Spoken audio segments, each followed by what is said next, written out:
Plus près des étoiles, comme tous les vendredis,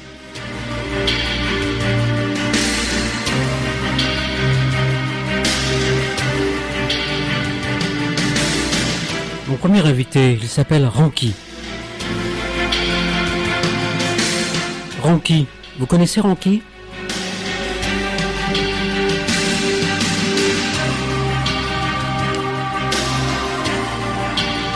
Si l'ennui naquit un jour de l'uniformité, avec Ranky, pas de danger.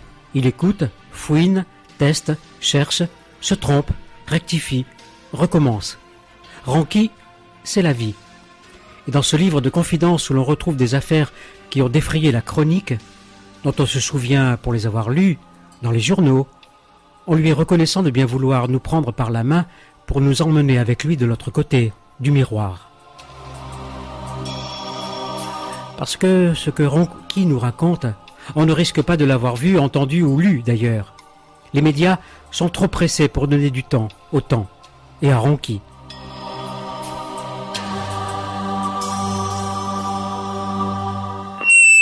Bonsoir Ranky. Bonsoir Jean-Claude. Bonsoir les auditeurs. Très heureux de te retrouver. J'espérais... Alors, pardon à ceux et celles qui nous écoutent. Oui. On ne s'est jamais vu. Non. Jamais. Jamais. Et pourtant on se connaît très bien. J'avais envie que tu viennes dans le studio ce soir et puis des problèmes de santé font que tu ne peux pas être là.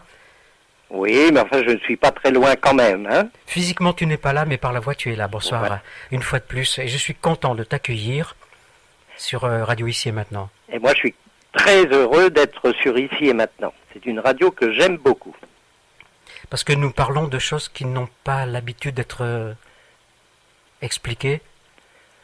Il y a des tentatives d'explication, notamment à la télévision, mais bon, ça ne me branche pas tellement, je dois dire.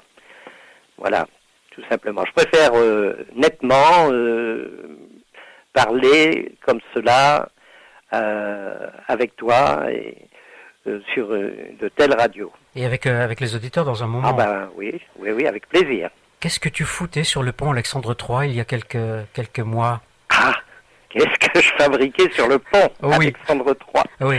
Eh bien, c'était pour l'occasion du tournage, je viens de parler de la télé, mais j'en ai fait une quand même, parce que celle-là, je l'ai acceptée vraiment avec enthousiasme, car il s'agit d'une émission particulièrement favorable à la recherche sur la parapsychologie.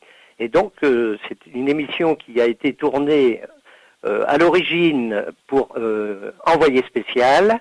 Et puis, bon, il y a eu des différends, il y a eu je ne sais pas trop quoi. Enfin, ces gens-là ne se sont pas tellement entendus. Finalement, l'émission s'est retrouvée sur Canal+, et ça a été extraordinaire. C'est l'émission... c'est une émission qui a une approche scientifique indéniable. C'est la meilleure émission qui a pu se faire de toutes ces dernières décennies. Voilà. Pourtant, pas peur de le dire. Hein. Oui, Ranky. Oui. Pourtant, attends, le nombre d'émissions de télévision auxquelles tu as participé, je pense à Mystère, l'Odyssée de l'étrange, Ciel Montmardi, Faut pas pousser. Oui. Il y en a quand même quelques-unes derrière toi. Oui, il y en a quelques-unes, mais bon, j'ai toujours été un petit peu fâché après coup, à cause de certains montages, pas toutes les émissions, bien sûr, mais enfin, disons 90%. Bon, ensuite au montage, on ne retrouvait plus exactement ce qui avait été dit, tout au moins dit par moi ou par les gens du comité que j'ai fondé. Et donc j'étais toujours un petit peu fâché, et c'est pour ça que par la suite j'ai refusé, cette année j'ai refusé 4 ou 5 émissions, ne voulant plus participer à ce genre enfin c'est une recherche d'audimat tout simplement. On m'appelle en me disant est-ce que vous voulez participer à une émission sur la parapsychologie, et ensuite je m'aperçois que je participe à des émissions voulant traquer les arnaques à tout prix, ça c'est pas ça. Les arnaques, il en existe, évidemment, des charlatans, il y en a partout, dans tous les métiers, mais donc voilà, c'est ça. J'en ai refusé pas mal, mais j'en ai fait pas mal aussi, quoi. Rocky, il y a une dizaine d'années, on avait ensemble, avec Paul Géraldi, Oui, animé toute une nuit de 23 heures jusqu'à 7 heures du matin, Oui. 8 heures d'antenne. oui, oui, oui, On avait un peu mystifié d'ailleurs les auditeurs. oui, Ce livre que tu as écrit, que j'ai entre les mains, qui date de 1996, oui, Vérité et illusion de la parapsychologie, confidence et révélations d'un magicien. C'est pas ton premier livre, il y a eu Journal d'une épave, oui, j'ai fait d'autres bouquins, oui, Comment on devient magicien, oui, Les secrets de la magie, oui, et puis un autre peut-être un peu plus à part, Chemin de croix de Jésus, Chemin de croix de l'homme, oui, une auto-édition. c'est beaucoup plus à part, oui. Jean-Yves Casga qui fait la préface de ce livre. Oui. Ah, c'est un ami, Casga. Ouais, C'est Science Frontières. Science Frontières, c'est un journaliste scientifique, mais complètement ouvert à la recherche psy. Mhm. Ça, c'est intéressant. Il y en a très peu en France. Hein. Il n'y a pas beaucoup de...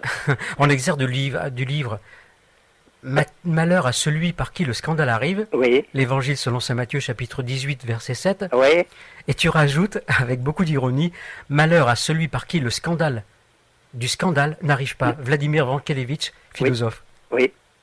Mais bien sûr, quand il y a un scandale quelque part, il faut absolument le dénoncer. Si on ne le dénonce pas, eh bien, on fabrique un deuxième scandale, tout simplement. Le petit garçon, un jour, à Berck, Oui, qui découvre le magicien. oui, c'était moi. Quel souvenir, oh oui, c'est toi. C'est moi. Quel souvenir tu en as là maintenant, après Oh ben, autant d'années? c'est toujours vivant. Je dois dire que moi-même, enfin avec mon épouse, quand on fait des spectacles, principalement pour les enfants, on ne peut pas imaginer à quel point on marque cet enfant, on le marque pour la vie. Quand on fait des tours de magie qui tiennent debout quand même, des tours de magie qui ressemblent vraiment, enfin des tours de prestidigitation, je devrais dire, hein, parce que magie, bon, c'est un terme plus général. On marque donc cet enfant à vie. Et c'est ce qui m'est arrivé lorsque j'étais gamin. Eh bien, j'ai assisté à un récital de magie d'un très grand magicien qui est décédé maintenant, bien sûr. Et je suis marqué à vie. J'ai toujours ce souvenir de cet homme qui me paraissait doué de pouvoirs surnaturels. Et je le vois toujours évoluer sur la scène. J'avais même pas l'impression, je l'écris dans mon bouquin, j'avais même pas l'impression qu'il marchait sur la scène, j'avais l'impression qu'il se déplaçait à 10-15 centimètres au-dessus du sol. C'était formidable. Et voilà, j'y pense toujours. Et bon, la soixantaine est dépassée maintenant, et j'ai toujours ce souvenir du gamin émerveillé.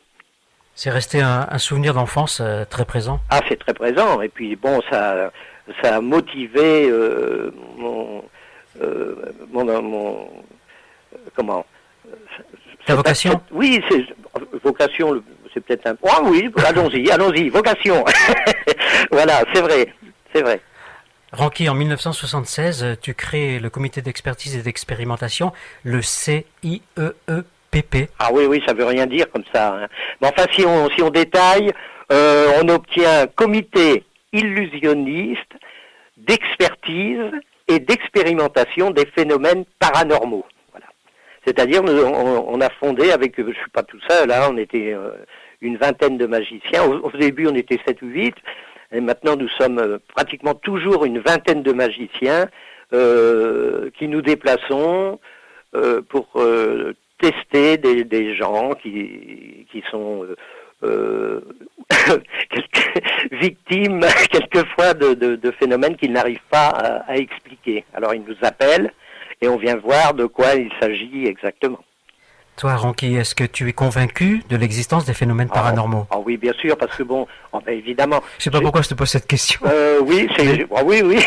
Pour ceux non, mais qui ne connaissent pas, ça doit être pour éclairer les auditeurs, sûrement. Ouais. Mais il est parfaitement exact que... Pourtant, un magicien, c'est quelqu'un, surtout lorsqu'il crée lui-même ses numéros, c'est quelqu'un de très logique, de très cartésien. Et donc c'est pour ça qu'on entend souvent des magiciens qui disent bon moi j'ai vu un médium, il fait des trucs fantastiques, mais moi je fais la même chose, je truque, donc lui il truque aussi. C'est souvent ce qu'on entend. Or, moi, ça n'a pas du tout été ma démarche. Lorsque je vois quelque chose de fantastique, évidemment, je détecte tout de suite, et les gens de mon comité détectent également tout de suite s'il s'agit d'un trucage ou non, parce que finalement, nous sommes des illusionnistes, alors on est quand même les mieux placés pour savoir si quelqu'un triche ou ne triche pas. Mais malgré cela, donc, on a vu des gens qui faisaient des choses extrêmement troublantes et que l'on ne pouvait absolument pas démonter par l'illusionnisme. Donc, il s'agissait d'autre chose. Alors, on se penche sur les problèmes comme ça quand il y en a. Et voilà. Et puis, vous pensez bien que ça fait 25 ans que le comité existe. Il y a longtemps que j'aurais abandonné si je n'étais pas convaincu profondément de l'existence de phénomènes, dits paranormaux. Paranormaux. Toi-même, Ronki, tu as des flashs de voyance que tu n'as jamais vraiment utilisés? Oh, oui, mais enfin, je ne vais pas me... Allez. Oh, c'est pas tellement peut-être le but de l'émission, mais effectivement, il m'arrive des choses très très troublantes. Donc, je suis interpellé, je m'interpelle tout seul. Alors, je crois à ce qui m'arrive, alors je suis bien obligé également de croire à ce qui arrive à d'autres, ou tout au moins d'écouter ce que nous racontent les autres. Alors on se penche sur leur cas, et puis on s'aperçoit que souvent le paranormal existe bel et bien. Deux phénomènes que tu as approchés de près, Ronki. Oui. Uri Geller. Et puis, tu le connais comme nous l'avons invité à 2 reprises sur Ici et Maintenant, Jean-Pierre Girard. Oui, Jean-Pierre Girard, oui. C'est-à-dire que Jean-Pierre Girard, nous l'avons testé au comité plusieurs fois, parce que Girard, je l'ai poursuivi pendant 15 ou 20 ans. C'est pas, si vous voulez, il n'a pas fait une expérience, et puis on a conclu tout de suite, oui voilà, Girard est un sujet psy, et puis point barre, et puis ça y est, on arrête. Non, c'est pas ça du tout. On a fait des dizaines et des dizaines d'expériences concernant Jean-Pierre Girard. Quand je disais tout à l'heure, Ronki, que des flashs de voyance, tu en as eu, je pense, en 1984, ta maman. Oui, bien sûr. Hospitalisée à la clinique La Montagne à Courbevoie. Oui, mais enfin, il faut vraiment que je raconte des choses comme ça. Oui, ça permettra aux auditeurs de mieux te connaître, oui, mais pouvoir communiquer avec toi tout à l'heure. D'accord, mais il faudrait quand même pas perdre de vue que je suis avant tout illusionniste et que c'est à côté de ce métier de l'illusion qui est dont mon métier consiste à mentir aux gens, à leur mentir gentiment. Mais à leur dire. Et à leur dire que souvent je commence comme ça, je dis mesdames et messieurs, je vais pratiquer devant vous quelques expériences destinées à vous divertir. Vous allez voir, je suis le plus grand menteur de la Terre. Mais c'est des mensonges pour les distraire et ils sont prévenus. Tandis qu'à côté de ça, dont vous me parlez de ma maman qui est maintenant décédée, effectivement, ça n'est plus de l'illusionnisme, c'est une chose extraordinaire qui m'est arrivée. Ma mère, comme beaucoup de gens, malheureusement, a été hospitalisée et les médecins ont dit on va l'opérer, etc. Et je me suis opposé à cette opération, ce qui, après coup, j'ai trouvé ça complètement ridicule et très dangereux. Mais je ne sais pas, j'ai eu une impulsion et j'ai dit non, docteur, je ne veux pas qu'on opère ma mère. Et il y a un toubib qui me dit mais pourquoi donc? Alors je lui dis mais parce que si vous l'opérez, elle va mourir. Alors le type s'est fichu de moi complètement, il me dit elle va mourir. Non, on n'est pas là pour faire mourir les gens, on est là pour les soigner. Alors je lui dis écoutez, vous ne l'opérez pas. Vous n'avez pas assez d'éléments, vous ne l'opérez pas, je ne veux pas. Et alors le toubib me dit, mais pendant que vous y êtes, dites-moi donc quand est-ce qu'elle va mourir? Ah ben je lui dis oui, dans 15 jours. Alors il me dit, voyons, et ça sera quel jour? Je lui dis, dimanche matin. Dans 15 jours, dimanche matin, elle sera morte si vous l'opérez. Et donc ils ont reculé un petit peu l'opération, 3-4 jours, Et ensuite, sans me prévenir, à nouveau, ils ont opéré ma mère, et ma mère est décédée 15 jours après, un dimanche matin. Un dimanche matin. Oui. Était-ce de la clairvoyance de ta part? Je ne sais pas. Je ne sais pas, je ne sais pas.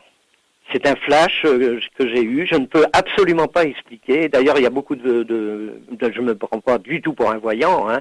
Bon, ça c'est une chose qui m'est arrivée parmi bien d'autres. Parmi d'autres? Ah oui, oui, parmi beaucoup d'autres même, mais je ne me l'explique pas. Il y a beaucoup de voyants qui ont des flashs et qui ne peuvent absolument pas expliquer comment ils procèdent. Comment ça procède. Voilà, je peux pas. Est-ce le spectacle vu à Berck quand tu es enfant, oui, qui fait que quelques années plus tard, toi aussi, tu crées des numéros d'illusion, mais il y a les numéros d'illusion gore, et puis il y en a d'autres. Tu as été un des premiers à faire du sanglant sur scène. Oui, enfin il y avait le Grand Guignol dans le temps, mais c'était du théâtre. Or, moi j'ai imaginé. Bon, c'est vrai que je m'adressais à un public de discothèque. On a avec mon épouse Blondine, on a écumé les discothèques pendant 18 années. Et bon, faire apparaître des colombes, etc., ça les amuse un petit peu dans les discos, mais ce qui leur plaisait plus, c'était du gore. Et donc, j'ai eu l'idée de monter des scénettes, au lieu de faire apparaître des colombes, des boules, des foulards, etc., bon, on faisait apparaître du sang, c'était des véritables tableaux d'opéra, hein, qu'on avait montés. C'était tout à base comme ça, de gore. Ça a plu énormément.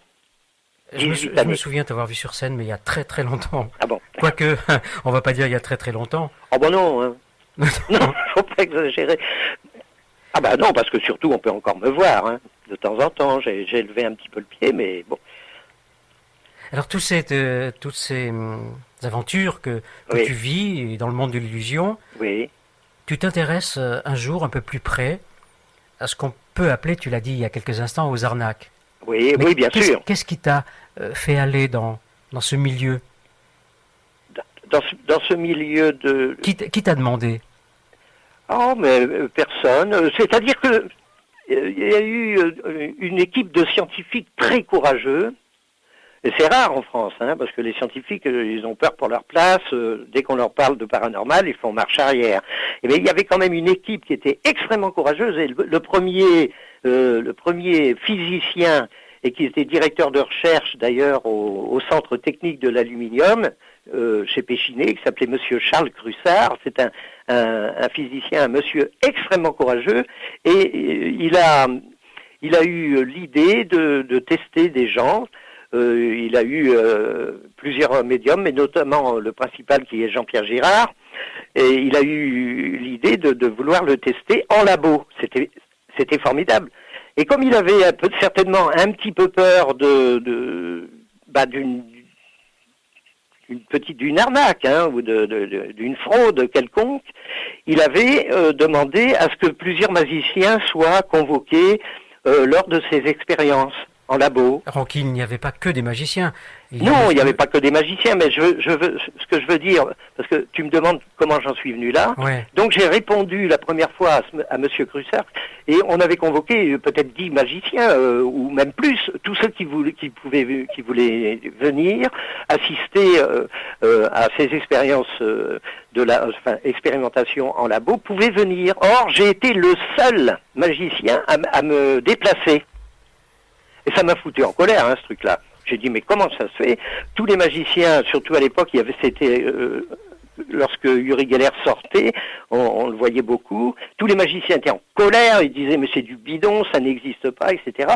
Là-dessus, Monsieur Crussard et son équipe convoquent tous les magiciens qui veulent bien venir, et il n'y en a pas un qui se déplace. Alors ils étaient contre, a priori. Ah ben, ça m'a fichu en colère, j'ai dit mais c'est pas possible. Et ensuite Monsieur Crussard m'a demandé d'aller dans d'autres labos, j'ai été partout, dans des laboratoires nucléaires, j'ai fait plein de pays comme ça. Et donc c'est un coup de colère qui m'a fait monter ce comité. En 1976, En 76, le oui. 29 septembre, Oui, le jour de la Saint-Michel, oui, il y a une expertise qui se passe, oui. un compte rendu d'expertise. Attends, excuse-moi du monde qu'il y a. Il y a M. Tria, président de l'Académie des sciences avec son épouse, le Oui. prince Ringuet de l'Académie Oui. des sciences, Oui, M. Philibert, directeur de recherche au CNRS, exactement. M. Crussard, directeur scientifique Péchineux Eugène Kuhlmann, Oui, M. Roche, ingénieur-chef du laboratoire au CTAL, oui, François de Closet, oui, M. Paco, exact. Maître Kijman, Oui. Maître Coine, Maître Arroche. Il y avait beaucoup de monde, hein, en effet. Ah, il y a du monde, hein. Mais il n'y avait pas un seul illusionniste, hein. J'étais j'étais tout seul. Et voilà, ces gens-là s'étaient déplacés justement pour assister à une expérimentation en labo. Ça a été formidable. Et il s'est passé quelque chose de pas très très concluant, mais très concluant visuellement, je parle. Mais il s'est passé quelque chose d'extrêmement important, c'est que le sujet a réussi à modifier la structure du métal. Tu parles de Jean-Pierre Girard. Voilà, Oui. il s'agit de Jean-Pierre Girard. Ouais. Alors après, tout le monde s'est jeté sur Jean-Pierre Girard. Tous les illusionnistes, hein, et surtout tous ceux qui avaient refusé de venir voir, ont attaqué Girard, alors qu'ils n'ont jamais mis les pieds, eux, ces magiciens-là, dans un labo. Ce jour-là, le 29 septembre 1976, Oui. hormis toi, ta présence en tant qu'illusionniste, il n'y a que des scientifiques et des journalistes autour de toi. Que des scientifiques, et un rapport technique extrêmement sérieux a été fait et publié dans une revue très importante qui s'appelle La Recherche. Et voilà, c'est une date historique. Le 10 décembre 1976, Oui. Monsieur Crussard, Charles Crussard, Oui. t'a adressé un courrier. Je l'ai sous les yeux, Ronqui. Ah bon, moi je ne l'ai pas. Enfin, je ne l'ai pas, c'est pas sous les yeux là. Mais... oui, je sais qu'il m'a adressé un courrier. Je me rappelle plus bien de la teneur, mais je pense que c'était les résultats des investigations. Non. Ouais. Et des essais qui sont faits par Jean-Pierre Girard. Oui. Et Monsieur Crussard, Charles Crussard, Oui. note: il faut remarquer que tous les phénomènes suivants, déformation de fil, ternissement de fil, Oui. baisse locale de la dureté, Oui. augmentation locale de conductivité, se sont produits dans la même zone. Oui. Alors, quand tu rencontres un garçon comme Jean-Pierre Girard, que tu connais, que tu as coursé, que tu as suivi pendant des années, Oui. la parapsychologie, tu y crois? Ben, je suis bien. C'est-à-dire que je ne vais pas dire que j'y crois. Comme on dit, je crois en Dieu. Mhm. Mais ce que je peux dire, c'est que ça fonctionne. Voilà. C'est comme l'astrologie. On peut pas dire je crois en l'astrologie, mais je constate que ça marche. Et là, on a constaté que Jean-Pierre Girard avait bel et bien produit. Bon, on parle de Girard là, mais après, bon, Ouais. j'ai vu aussi d'autres sujets. Et je suis bien obligé d'admettre. Concernant mon métier, il n'y a eu aucune substitution d'éprouvettes. Tout s'est déroulé dans des conditions parfaites. Il n'y avait aucune possibilité de fraude. Donc voilà, c'est tout. C'est pas que j'y crois, c'est que ça existe.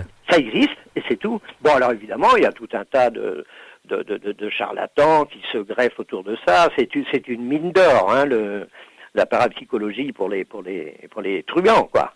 C'est sûr. Mais enfin bon, c'est pour ça que je ne veux plus assister à certaines émissions de télé, parce que quand j'arrive sur le plateau, on m'a annoncé, vous allez participer à une émission de parapsychologie, et j'assiste à toute autre chose, c'est-à-dire les arnaques. Bon, ben j'en ai marre, parce que les arnaques, ça existe, mais enfin nous, on a vite fait de découvrir les subterfuges, on a très vite fait, hein. Et puis, à côté de ça, ben, il reste qu'il existe, aussi bien en voyance, en psychométrie, comme dans toutes sortes de disciplines, où, il existe des gens qui ont des capacités indéniables et qu'on ne peut pas discuter. Ronqui, en tant qu'illusionniste expert, maître S-illusion, Ouais, ne faut pas trop en jeter. Non, mais c'est vrai qu'on est devenu expert parce que... Ronqui, tu as trop d'humilité, tu es incontournable. C'est ce que tout le monde me dit, mais... Oui, mais faut pas s'y croire quand on n'y est pas trop, quand même. D'accord. Mais est-ce que, avec les connaissances qui sont les tiennes, oui. Quand tu rencontres Jean-Pierre Girard, je parle de Jean-Pierre parce que je le connais quand même depuis pas mal d'années, oui. Tu te poses la question, où est le truc? S'il y a un truc, est-ce qu'il y en a un? Est-ce qu'il n'y en a pas? Ah non, là, il n'y a pas de truc. Girard, dans les expériences sérieuses que nous avons faites, le comité monte un protocole qui est respecté par toutes les parties. Et bon, il n'y a aucune possibilité de subterfuge. Ou alors Girard est un génie. Mais c'est possible aussi, ça, enfin, parce que je n'ai pas la science infuse, hein, loin de là. Et simplement, quand tu me dis illusionniste expert, bon, on est un peu plus expert que les autres illusionnistes qui disent, voyez, j'ai une boule rouge, hop, je fais un geste, hop, elle est bleue, hop, elle est verte, hop, elle est jaune. Bon, on a été quand même, nous, un petit peu plus loin que ça, on est quand même à la pointe de ce qui se pratique en illusionnisme. Nous élaborons des tours de magie à partir de techniques actuelles. On fait des tours de magie, ça concerne l'électronique, des plaques thermosensibles, les métaux à mémoire, on travaille là-dessus, on fait des tours de magie avec ça. On est arrivé très loin, c'est-à-dire que c'est très difficile de nous berner. Nous, il faudrait un type génial pour réussir à nous berner. Alors Jean-Pierre Girard, c'est la psychokinèse. Je reviens à lui, puis je fermerai la parenthèse sur Jean-Pierre. Non, mais c'est bon d'en parler. Il a été assez dénigré. Voilà pourquoi j'aime bien ici et maintenant, parce que là, on peut échanger correctement. C'est bien ça. Peut-on imaginer, Ranky, psychokinèse et trucage? Ah bah bien sûr. Oui. Ah bah évidemment. Hein. Exemple. Exemple. Si vos auditeurs ont vu par exemple une émission avec Jacques Pradel que j'avais faite, je tords devant tout le monde, devant plusieurs millions de téléspectateurs, une barre de fer qui est complètement intordable. Jacques Pradel a pris cette barre en main, il a essayé de la plier sur son genou, il n'a jamais réussi. Elle est intordable, la barre. Et pourtant, moi, je l'ai tordue. Parce que j'ai un truc. Et tu vas pas le dévoiler? Ah non. Quoique, bon. Il y a prescription non, mais c'est pas qu'il y a prescription, ça peut s'adapter à d'autres tours de magie. Alors donc, mais bon, il s'agit d'un effet d'optique et puis d'un détournement d'attention. C'est la technique, ça fait partie des techniques habituelles du métier de Presti. Hein. Mmh. Oh, bah oui. Justement, Ranky, dans les émissions de télévision qu'on a pu voir pendant quelques années, qui se font de plus en plus, comment je veux dire, ou de moins en moins plutôt. Oui. Hein, est-ce que les caméras, parce que nous regardons avec nos yeux, oui, mais nous voyons que ce que les caméras veulent bien nous montrer. Mais bien sûr. Est-ce que l'on t'a demandé, à différentes reprises, oui, d'être le complice de trucage avec des caméras?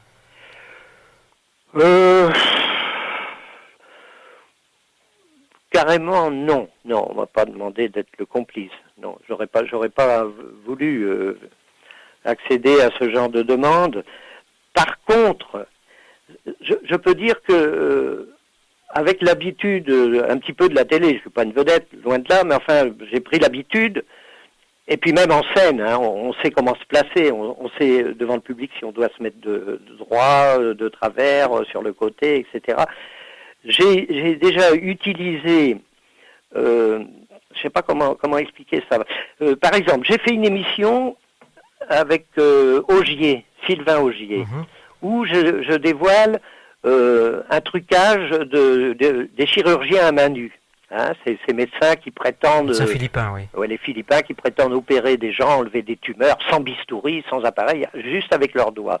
Bon, il s'agissait pour moi, dans un premier temps, de faire croire au public que j'avais bien dématérialisé une tumeur, mais je voulais aussi que ça soit dévoilé. Alors j'avais demandé que l'on mette une caméra pleine face, hein, qui me filme de face, tel que le public me voit, et donc là je pratique l'opération, et évidemment j'opère le gars dans la bouche, je lui enlève 1 mètre de boyau, je sais plus bien trop quoi, et le public ne voit absolument rien. Mais seulement, j'avais demandé que l'on mette une caméra sur le côté, de façon à ce qu'on reprenne l'opération, et que l'on montre comment j'avais pratiqué cette opération. Alors, sur la première caméra, c'est fantastique. J'opère un gars. Si j'étais un truand, je dirais, ben voilà, j'ai opéré le type, je suis guérisseur philippin. Mais tout de suite après, on a montré la même séquence, mais vue de côté. Et là, on voit comment je dissimule, la façon que j'ai de dissimuler dans mes mains la petite poche de sang, les boyaux, etc. Donc, c'est une façon d'utiliser la télévision pour démonter une arnaque. Alors là, c'est vraiment une arnaque, ça. Hein. Voilà, je ne sais pas si c'était tellement la question que tu m'avais posée. Non, mais bon, ça montre simplement qu'avec une caméra de télévision, on peut faire n'importe quoi. On peut faire beaucoup de choses, oui. Ah oui, ça on peut faire beaucoup de choses. Et avec moi, déjà, ils ont fait pas mal de choses. Ah oui, ça je peux t'assurer, j'ai été arnaqué plus d'une fois. Pendant plusieurs années, tu as été le collaborateur proche de l'émission Mystère, oui, qui était présentée par Alexandre Balou. Oui. Oui, collaborateur, le mot est peut-être un peu grand, disons que la Conseiller. Comment ? Conseiller. Un petit peu, oui. Un petit peu. Un petit peu, oui, parce que j'ai eu du mal à pénétrer là-dedans. C'est-à-dire que lorsque le motard masqué est arrivé, vraiment avec fracas, hein, et il est devenu vedette en une journée, j'ai tout de suite proposé mes services. Pour celles et ceux qui nous écoutent et qui ne se rappellent pas forcément cette histoire du motard qui prétendait rentrer en décorporation et pouvoir conduire une moto les yeux bandés. Voilà. Tu peux nous rafraîchir la mémoire ? Eh bien oui, c'est un monsieur qui prétendait se mettre donc en état de décorporation, et pour prouver qu'il était bien en état de décorporation, on lui mettait du coton sur les yeux, fixé avec du sparadrap, plus un bandeau qui cachait tout ça, plus une cagoule complètement étanche, c'est-à-dire à travers laquelle on ne peut absolument rien voir. Ce monsieur enfourchait sa moto, et joyeusement, eh bien, il allait de la Concorde à l'Arc de Triomphe, et puis bon, il faisait ce qu'il voulait, hein. Il passait à travers tous les aléas de la circulation, c'était formidable, quoi. Et puis un jour, Ranky arrive et oui, alors forcément, c'est-à-dire que je pouvais faire exactement la même chose, quoi. Alors, on a eu du mal à le démonter, parce que là, si vous voulez, à la télévision, ils ne voulaient pas entendre parler de Ranky. Hein. Oui, non, c'est un vrai médium. Mais je leur disais, attention, je ne vous dis pas que c'est pas un vrai médium. On va simplement le mettre, on va le mettre un petit peu en difficulté. C'est-à-dire que moi, connaissant très bien le numéro et le pratiquant en animation commerciale, etc., je vais simplement décaler un petit truc dans son protocole à lui. Il vient foutre la merde. Et oui, et vous allez voir que ça va pas marcher. Alors il s'appelait Plaisance, le producteur. Alors il me dit si ça va marcher. Je lui dis non, ça marchera pas. Je lui dis alors on va mettre des voitures en travers de la route. Il me dit ouais, vous pouvez mettre ce que vous voulez, ça marchera. Je lui dis non, mettez donc votre bagnole à vous. Alors il a mis sa voiture, ça c'est un scoop là, hein, parce que j'ai jamais dit nulle part ce truc là. Alors voilà Philippe Plaisance qui met sa voiture en travers de la route. Et ça n'a pas manqué, hein, le médium s'est concentré sur sa moto. Après que nous lui avions nous-mêmes occulté la vue, il s'est concentré pendant 10 minutes, même plus, parce qu'il se demandait comment il allait bien pouvoir faire, parce qu'il ne pouvait plus le faire. Rappelons son nom quand même, Jean-Marie Laforgue. Jean-Marie Laforgue, oui. Ouais. Et puis d'un seul coup, écoutez, il a bien fallu faire une fin. Hein, il a embrayé, il a mis la première, il a accéléré à fond et il est rentré de plein fouet dans la voiture du producteur. Là, tu as des amis qui sont autour de toi. Je pense à Nicolas Maillard. Ah oui, Nicolas, oui, qui nous a quittés. Oui. À 33 ans. Oui, il y avait Nicolas Maillard qui était un grand journaliste. Très honnête, c'était formidable, ouvert comme c'est pas possible. Ça, c'est une grande perte quand il a disparu. Je me souviens d'avoir reçu Jean-Marie Maillard dans le studio. Nicolas Maillard dans le studio. Jean-Marie, c'est non, c'est Jean-Marie Laforgue. Ouais. Oui. D'avoir reçu Nicolas Maillard il y a quelques années à l'occasion d'un spécial mystère. Oui. Il y a Claude Géraldi aussi qui est un vieux grand-père à toi. Oui, Géraldi fait partie de notre comité depuis presque les débuts du comité. Ah oui, et Géraldi est un type assez extraordinaire, parce que lui aussi, il est convaincu de beaucoup de choses. C'est un grand spécialiste du yiking, c'est un grand monsieur dans la magie, c'est pour ça qu'il est là, hein, avec nous. Il y a une émission, je me souviens, avec Pierre Bellemare, où tu pousses un coup de gueule quelques temps plus tard. Peut-être. Tu te souviens? Ben, je sais pas, j'en ai des coups de gueule poussés à droite et à gauche, avec Bellemare, oh là là, mais ça a été terrible, ce truc-là, oui. Il s'agissait d'une émission où, les gens avaient pris un petit peu l'habitude de me voir en tant qu'expert, alors ils me faisaient venir, ça faisait bien dans le tableau, mais en se disant tout de même, il va pas nous casser notre baraque. Et un jour, il voulait tester un chaman qui s'appelle Mario Mercier. Mario Mercier, oui. Voilà, qui est très connu. C'est un type quand même hors du commun. Et donc, je suis allé sur le plateau. Et alors, on a été filmé pendant toute l'expérience. Il s'agissait pour Mario Mercier de manipuler du charbon de bois incandescent. Des braises, oui. Des braises. Alors moi, j'avais veillé à ce que le feu soit très vif. Hein. On avait insufflé. Et puis Mario Mercier est arrivé. Il a pris les braises dans ses mains et puis il les a manipulées. Il les reposées. Il est passé d'une main à l'autre tranquillement. C'était formidable, il se brûlait absolument pas du tout. Donc, si vous voulez, prestation réussie. Et là, effectivement, c'était une émission de Chavannes, je crois, où il y avait Pierre Bellemare, il y avait Gérard Majax. Oui, on va reparler de Gérard Majax. Oui, enfin, il était là. Et bon, ce qui s'est passé... Pardonne-moi, mais tu l'allumes un peu, de Chavannes, Coyote Conseil, la société de production de Christophe de Chavannes. Oui. Tu n'es pas tendre dans ton livre avec la société Coyote? Non, pas vraiment. Non, c'est la société Coyote, oui. Ouais. Ah ben oui, parce que bon, ce qui s'est passé là, si je racontais des bêtises, il suffirait qu'ils me fassent un procès. Or, ils m'ont jamais fait de procès. Tout simplement, quand Mario Mercier a réussi cette prestation époustouflante, eh bien, comme il s'agissait pour eux de dénoncer les arnaques, ils se sont dit, merde alors, Mario Mercier a réussi. On coupe tout. Et tout a été coupé. Et ils ont réussi à laisser Mario Mercier assis en bout de table, comme un malheureux, mais enfin il s'en foutait pas mal parce que c'est un chaman, il était un petit peu détaché, mais enfin pour le téléspectateur, on avait vu un type là, ils ont même dit qu'il n'avait pas réussi sa prestation, etc. Or la prestation parfaitement réussie a été coupée au montage entièrement. Alors là j'ai poussé mon coup de gueule, hein. C'est pour ça que je l'ai mis dans mon bouquin aussi. C'est assez odieux comme comportement d'ailleurs. Oh bah c'est épouvantable des comportements comme ça, mais c'est pas rare, hein. J'ai connu ça plusieurs fois à la télé. Alors Ronqui, revenons à une actualité plus récente. Oui. Sur Canal+, il y a à peine un mois, c'était le 19 janvier, oui. Est sorti un film d'une trentaine de minutes. Oui. Et c'est vraiment étonnant ce qu'il se passe. Alors pour celles et ceux qui n'ont pas vu oui. cette émission, c'est vrai que le montage souffre un petit peu. Tu parles de l'émission à laquelle j'ai participé? Oui, la dernière émission sur Canal+. Voilà, oui. Avec Maud Christen. Oui. Avec Mac Monegal, un Américain. Un Américain. D'ailleurs, bon, ça dure beaucoup plus de 30 minutes, hein, ça dure 1 heure. Alors j'ai été amputé d'une partie du reportage. Ah.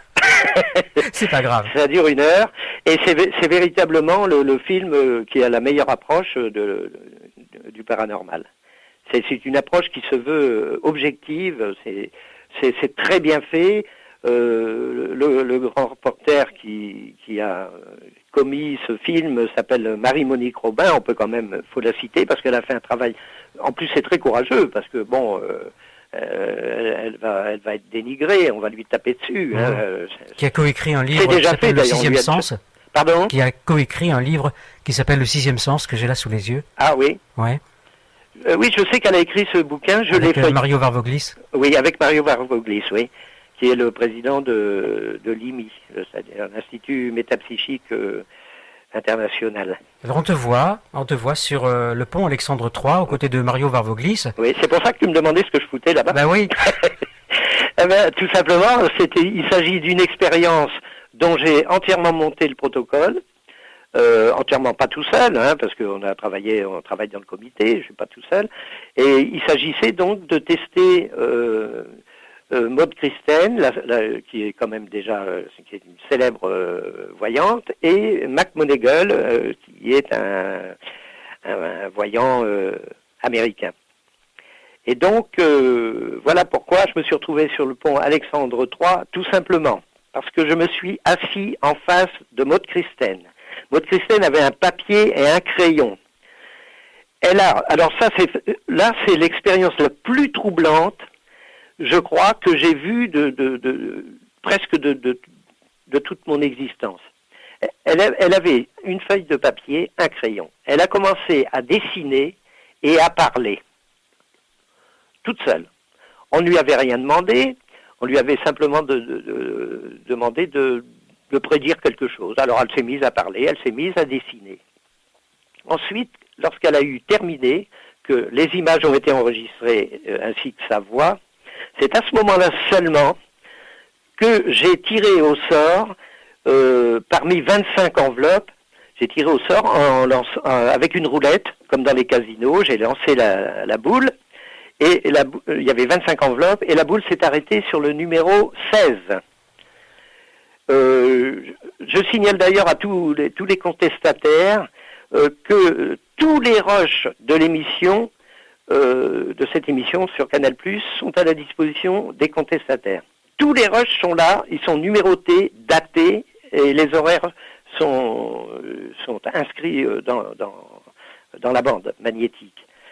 Je tire cette enveloppe, numéro 16, on ouvre l'enveloppe, et c'est là qu'on s'aperçoit, parce que les 25 enveloppes contenaient chacun un site dans Paris. Un endroit dans Paris. Un endroit dans Paris. Ouais. Et on tire au hasard, donc, par la boule, l'enveloppe numéro 16 qui marque Pont Alexandre III.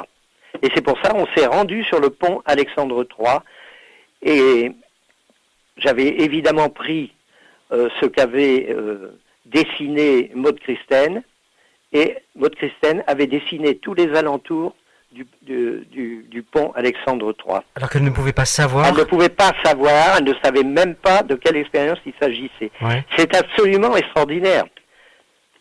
Mais là où je ne comprends pas, je n'ai rien compris, c'est pas possible. Mais là où ça fait plus fort, c'est que cet Américain dont tu parles, qui se trouve à combien de milliers de kilomètres? Ah bah oui, il était, je sais plus si, je ne me rappelle même plus l'état lequel peu importe. Oui, peu importe, enfin ça fait très loin, ça fait 7-8 000 kilomètres quand même. Lui se concentre. Oui, alors c'est Mario Varvoglis, oui. que tu as cité là déjà tout à l'heure, c'est Mario Varvoglis qui regarde, qui se promène sur le pont Alexandre III, et on me voit, moi, me balader derrière, on ne sait pas trop, enfin je fais un peu l'huissier de justice là. Un peu en arrière, c'est vrai. Oui. Alors Mario Varvoglis s'arrête, regarde les statues, le pont, les bateaux, et bien Mac Monegal aux États-Unis dessine ce que est censé lui envoyer Varvoglis. Et alors là, c'est d'une justesse prodigieuse. Et là, il n'y a aucun trucage possible. Parce que, bon, je ne vais pas vous expliquer tout le protocole que j'avais mis en place, mais moi j'avais pris en otage tout le monde, les techniciens, les caméramans, tout ça, personne ne pouvait bouger, on ne pouvait pas aller téléphoner, il n'y avait aucun moyen rationnel de communiquer avec Mac Monegal. Oui. On ne pouvait pas. Et il a réussi sa prestation, alors ça c'est... Attends une fois de plus, oui. S'il fallait le dire, attends une fois de plus la preuve que l'esprit est beaucoup plus fort. Ah oui, probablement. Et enfin, il se passe quelque chose qui est complètement incompréhensible, quoi. Ça, j'arrive pas à comprendre. Il paraît que les scientifiques se penchent sur le problème actuellement d'une façon un petit peu différente. Je parle pas des Français, parce que les Français, ça ne bouge pas. Hein. Oui, il y a encore des années de retard. Hein. Oui. Alors ça, ils sont à la bourre. Mais Ranky, nous sommes la patrie de Descartes. Ah oui, c'est pour ça. Oui, c'est pour ça. Mais quoi, quand même, il y a eu des scientifiques, quand on voit des gens comme Einstein, tout ça, ils adhéraient quand même un petit peu à ces recherches. Il y a un autre passage surprenant dans ce documentaire, dans ce reportage. Oui. C'est ce guérisseur, cet homme qui est dans l'Aveyron. Oui. Et là, j'ai été vraiment très très étonné et agréablement surpris, et heureusement surpris, de voir qu'un professeur, le professeur Cabane... Eh ben, le professeur Cabane est un homme quand même très intelligent et très ouvert. Et au début de sa carrière, et ça je le tiens, il serait peut-être pas... il se demanderait peut-être comment j'ai su. Mais il n'y a pas longtemps, j'ai eu un coup de téléphone d'une personne qui a travaillé avec donc ce professeur Cabane et qui m'a dit « Mais j'ai vu le film, j'ai vu le professeur avec qui j'avais travaillé, enfin j'étais dans son entourage, et il était absolument contre tout ce qui était comme ça un petit peu ésotérique. Il ne voulait pas entendre parler de ça. Et en homme intelligent et ouvert, effectivement, il a travaillé avec le monsieur qu'on voit dans Canal+, et le voilà, monsieur professeur Cabane, voilà un homme maintenant qui est ouvert et qui va chercher dans le sens de la parapsychologie. C'est bien, hein? Parce qu'il y a un témoignage d'un homme qui souffre d'une maladie invalidante, très invalidante, qui est soigné par ce guérisseur. Oui. Alors là, je dois dire que je n'ai pas monté le protocole pour... Je n'ai pas assisté ni de près ni de loin à cette partie du reportage. Hein. Moi, je me suis contenté de Maud Christen et de Mac Monegal. Ce qui n'est déjà pas si mal. Ce qui n'est pas si mal. Je regrette une chose concernant le film, c'est qu'il n'ait pas conservé la deuxième expérience qui a été faite par Mac Monegal. Parce que dans la même journée, la même soirée, j'ai tiré un autre lieu au hasard. C'était la gare du Nord, d'ailleurs. Et on s'est rendu à nouveau à la gare du Nord avec Varvoglis. Et Mac Monegal, l'Américain, a décrit d'une façon peut-être encore plus nette que le pont Alexandre III. La deuxième expérience était encore plus concluante que la première. Seulement, je pense qu'ils ont supprimé ça dans le reportage de télé parce que ils ont peut-être pensé que ça faisait double emploi. Ouais. Et seulement, c'est un peu une erreur. Bon, pour le téléspectateur, c'est peut-être pas une erreur parce que ça fait effectivement double emploi, mais pour les gens qui recherchent, qui font des études en parapsychologie, c'est quelque chose d'extraordinaire parce que en réalité, en règle normale, je veux dire, les phénomènes paranormaux ne sont pas répétitifs. C'est très rare de pouvoir avoir la répétition d'un phénomène. C'est pour ça que les scientifiques ne veulent pas accepter ces choses-là, parce que pour eux, il faut, on met un acide dans une éprouvette, un autre acide on mélange, ça produit telle chose. Tandis qu'en parapsychologie, ça n'est pas répétitif. C'est rare de faire deux fois deux expériences concluantes. Et là, dans la même journée, Mac Monegal a eu 100% de réussite. Et c'est ça que je regrette un peu, que ça n'ait pas paru dans le film. Alors, mais s'ils ont conservé les rushs...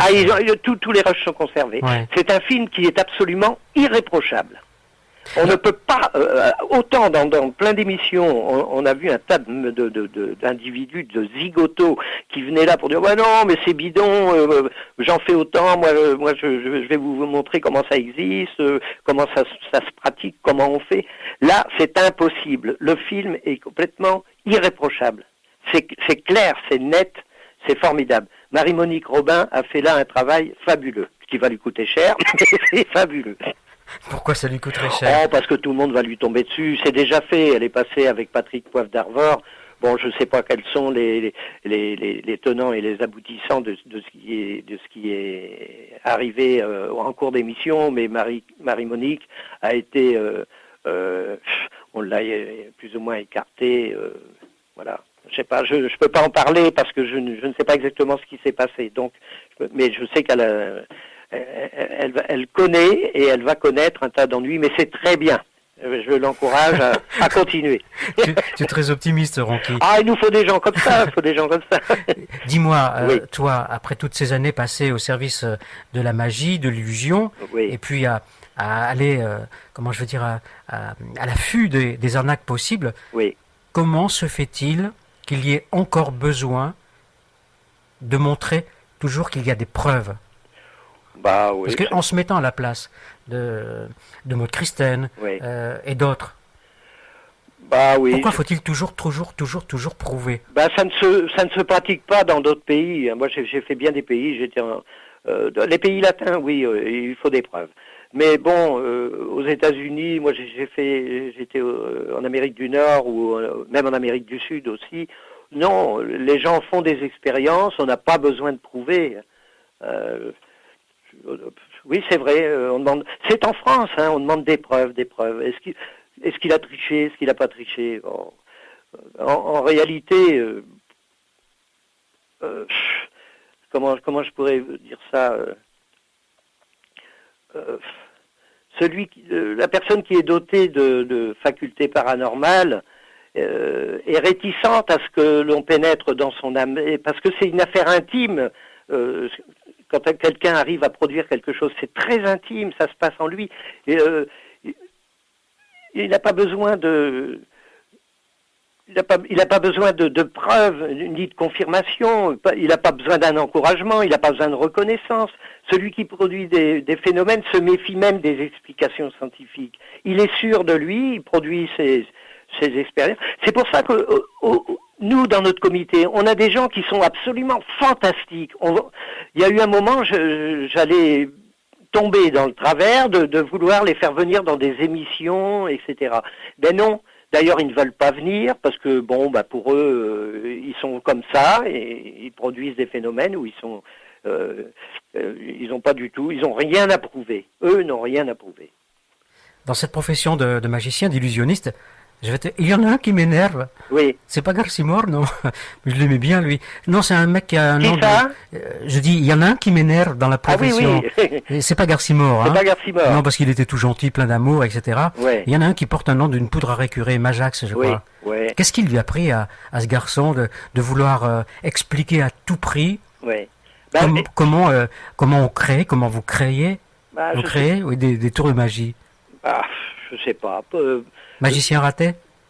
Disons que la communauté illusionniste, enfin tous les clubs de magie français, même les deux principaux, qui sont la FAP, Association française des artistes prestidigitateurs, et le French Ring, les gens étaient un peu contre ce que l'on appelle le débinage. Ça s'appelle du débinage, c'est-à-dire c'est expliquer aux gens comment on fait le numéro, comment ça se pratique. C'est pas bien. De même qu'un bon cuisinier ne dévoile pas ses sauces, ou Stradivarius, on n'a jamais connu exactement la composition de ses vernis qui donnait cette sonorité à ses instruments de musique. Bon, de même, un magicien n'a pas à les raconter comment il fabrique. De toute façon, le spectateur veut rêver. Je ne vois pas pourquoi. D'autorité, il existe des livres comme ça. Je ne vois pas pourquoi d'autorité, on vient lui dire, voilà, c'est comme ça que ça marche. C'est pas bon, ça. Il y a des livres qui existent. Celui qui veut vraiment en faire le métier ou le faire pratiquer en amateur, c'est lui, il décide d'acheter un livre et puis il fait. Mais tandis que quand on s'adresse à des millions de téléspectateurs d'un seul coup et qu'on explique, qu'on dévoile un truc, qu'on débine, le mot chez nous on dit débiner, la majorité des magiciens étaient absolument contre ce fait. Bon, alors il a commencé par débiner des... Mais j'aimerais qu'il soit sur le plateau. J'aimerais bien aussi, mais parce que je ne veux pas, je n'aime pas, parce que en plus Gérard Majax est un magicien de talent. Ouais. Ah bah oui, faut quand même pas lui enlever ça. C'est quand même un grand monsieur. En plus c'est une encyclopédie vivante de la prestidigitation. C'est quelqu'un de très respectable au niveau du métier. Mais je ne vois pas pourquoi il s'est lancé dans les. Enfin, je vois pas. Si ce qu'il a fait dans les tours de magie ordinaires, au cours de son émission qui s'appelait Il y a un truc. Bon, après il l'a fait dans le paranormal. Il s'est engouffré dans le créneau. Et le paranormal, eh bien, il le démontre systématiquement sans jamais avoir rien vu. Il donne une explication d'un effet parapsychologique sans avoir vu le sujet, sans s'être déplacé, voilà. Il dit moi je truque, donc le gars il truque aussi, voilà, c'est ça. Et ça c'est pas bon. Alors c'est devenu son fonds de commerce, un petit peu. C'est un fonds de commerce, alors avec toute une équipe de détracteurs.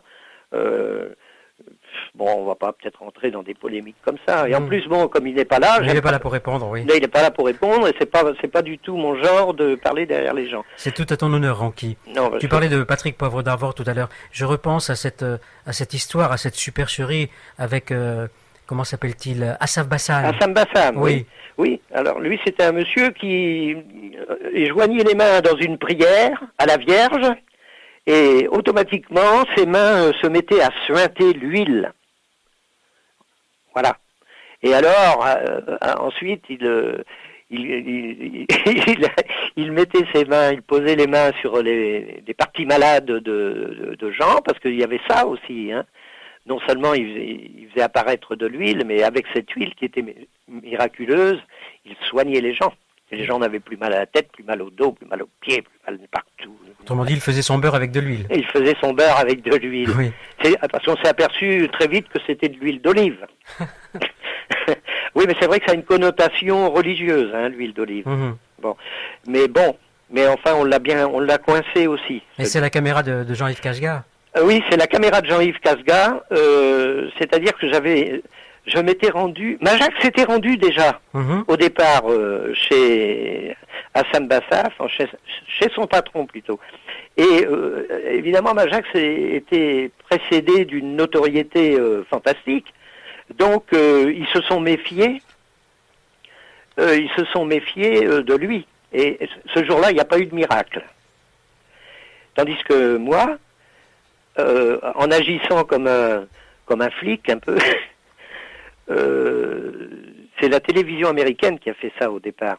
On m'a déguisé en éclairagiste, alors j'ai été bardé de piles électriques, de batteries autour de la taille. Je tenais un grand manche à balai avec un spot au bout. Et donc on m'a pris vraiment pour un éclairagiste faisant partie de gens qui venaient faire un reportage sur Hassan Bassaf. Là, la télé l'avait encore manipulé, le Bassaf, là. Parce qu'il disait, on va vous faire une grosse pub, vous allez voir. En réalité, on venait le démonter. Et donc, en mettant en faisant l'éclairagiste, eh bien, ils se sont absolument pas méfiés de moi. Et malgré tout, la première fois que j'ai vu Hassan Bassaf, je n'ai pas pu détecter le subterfuge. Alors j'ai tout de suite compris la raison pour laquelle je n'avais pas pu. Et donc j'ai rectifié le tir et j'ai demandé à des journalistes de placer une caméra en haut de l'escalier parce que ils montaient dans un petit je sais pas comment ça s'appelle. Une pièce qui était comme une chaire, d'y aller à deux, oui. Ça faisait un peu comme une chaire, comme quand le prêtre monte pour haranguer les foules. Et donc, lui, il est monté en premier, et il avait derrière une assistante, et j'ai pas pu voir le moment où il prenait sa capsule d'huile d'olive, parce que en réalité, l'huile d'olive était renfermée dans une capsule de plastique. Et donc, j'ai eu l'idée de mettre une caméra en haut de l'escalier. Alors, c'est la caméra de Jean-Yves Casga, et c'est Patrick Poivre d'Arvor qui a diffusé le film, le premier. Et donc, Hassan Bassam monte les escaliers, il est filmé, et on le voit en train de prendre la capsule. La capsule, oui. Et il est complètement filmé, on voit la capsule dans les mains, on voit quand il perce la capsule, et qu'il met l'huile. Voilà, l'arnaque a été complètement démontée. Parmi tous les compagnons qui t'ont entouré, il y en a qui sont là, d'autres qui ne sont plus là. Oui. Mais je pense à des hommes comme Mistag, par exemple. Mistag était un...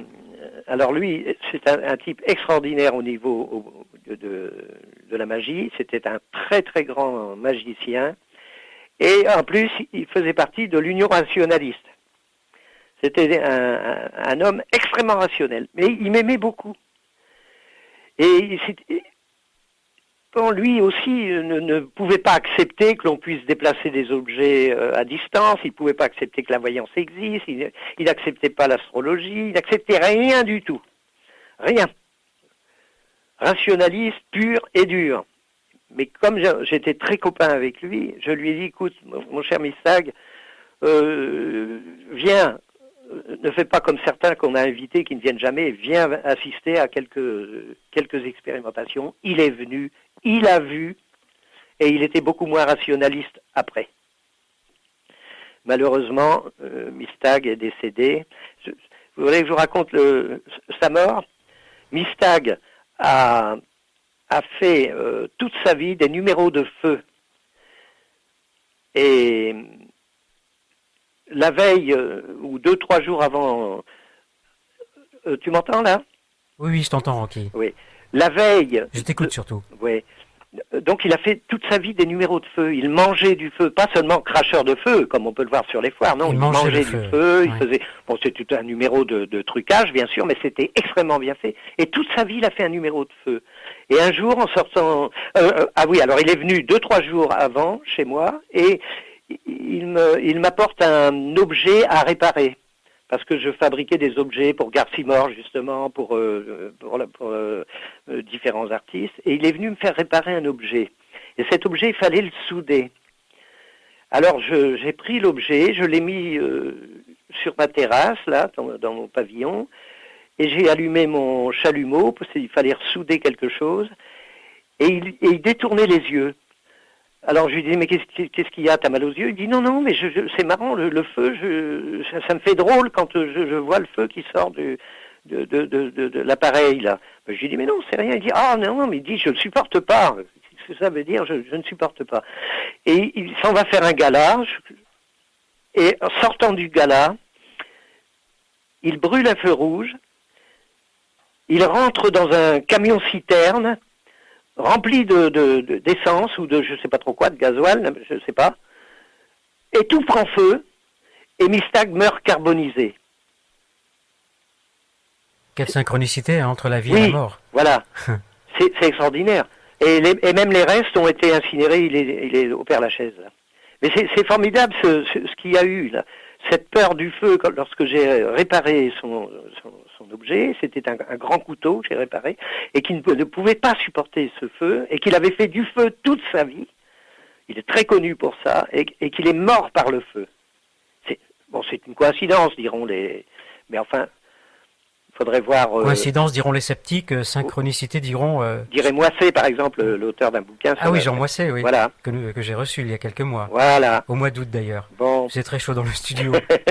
Voilà, sur Mistag, voilà un peu ce que je peux dire. Quoi. Les médiums, tu en as rencontré beaucoup. D'ailleurs, je reviens encore sur Mistag. Je t'en prie. Les feux spontanés de la ferme de Céron, les feux qui prenaient dans une ferme partout, dans les placards, dans les tiroirs, à Céron, oui. Par terre, dans les piles de draps, dans le lit, partout. Eh bien, c'est Mistag qui est allé là-bas. J'avais demandé à plusieurs, et il y est allé tout à fait par hasard. Et c'était encore une histoire de feu. Et c'est lui qui a trouvé le subterfuge là-bas. Il a trouvé comment, puisque les gens, les feux spontanés de la ferme de Céron n'étaient pas spontanés, c'était des feux criminels qui étaient allumés par les 2 enfants de la maison. Et pourtant, la gendarmerie, autant que je me souvienne, la gendarmerie de Saint-Gély-du-Fès, qu'il me semble, n'avait rien constaté de... Non, mais Mistag, lui, a trouvé le départ de feu, et surtout, il a trouvé comment on mettait le feu. Parce on ne trouvait pas d'allumettes, on ne trouvait rien. Mais ça, c'est un procédé que connaissent beaucoup de magiciens, que je ne peux pas dévoiler à l'antenne, mais c'est une façon, on a une façon de mettre le feu très particulière. On peut faire brûler du sucre, le sucre, on peut pas, si tu essayes quand tu vas rentrer chez toi, à 6 heures ce matin, tu essaieras d'allumer un morceau de sucre, c'est impossible. Tu peux mettre n'importe quoi, tu ne l'allumeras jamais. Ouais. Même un produit, même de l'essence, si tu mets un peu d'essence, l'essence va brûler, mais le sucre ne brûlera pas. Et il n'aura pas de combustion. Il n'y aura pas de combustion. Or, avec notre procédé, qui est un procédé chimique d'ailleurs, le feu part dans le sucre, et le sucre peut brûler 10 minutes, un quart d'heure.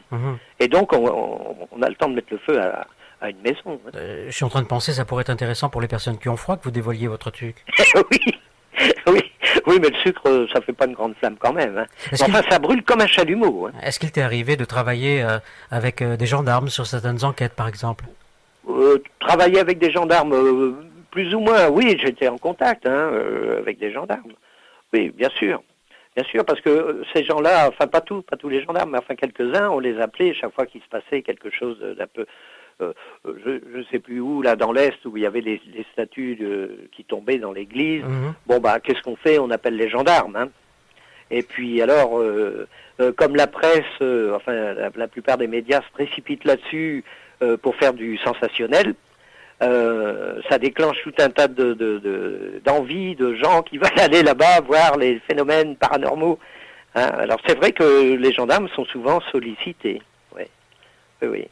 Les médiums, tu en as approché, et ce sera une de mes dernières questions, parce que j'aimerais bien que les auditeurs puissent discuter avec toi. Oui, moi je peux bien. On n'a pas si souvent l'occasion de t'avoir en dehors d'un plateau de radio, mais pas loin, quoi.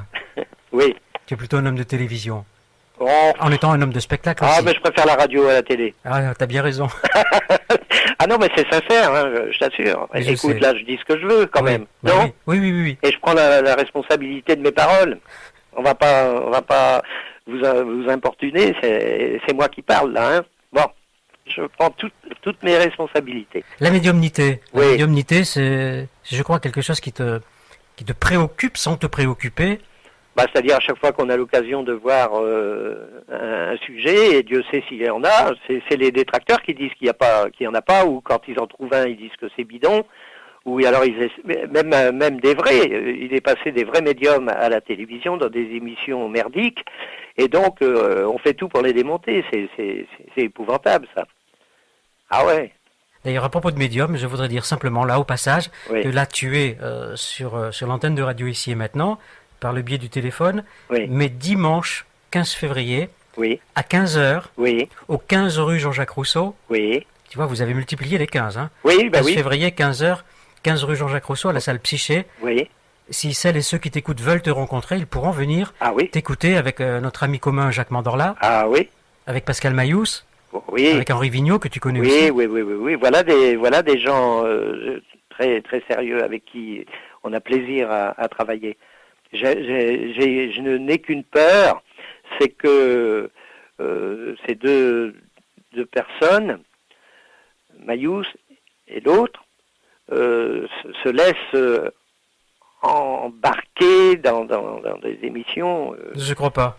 Ben, j'espère. Si je peux te rassurer, n'ayons pas de pensées négatives, n'ayons que des pensées positives. Je peux te dire que pour les connaître un tout petit peu, tous les deux pas autant que toi, et c'est pas le genre de garçons qui vont aller s'embarquer dans des histoires pas possibles. J'espère. Non. Ce livre que tu as écrit, Vérité et illusion de la parapsychologie, Confidences et révélations d'un magicien.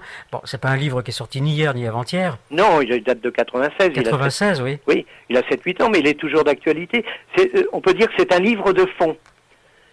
C'est-à-dire qu'on peut toujours le consulter. D'ailleurs, on trouve là-dedans des dossiers auxquels j'ai participé.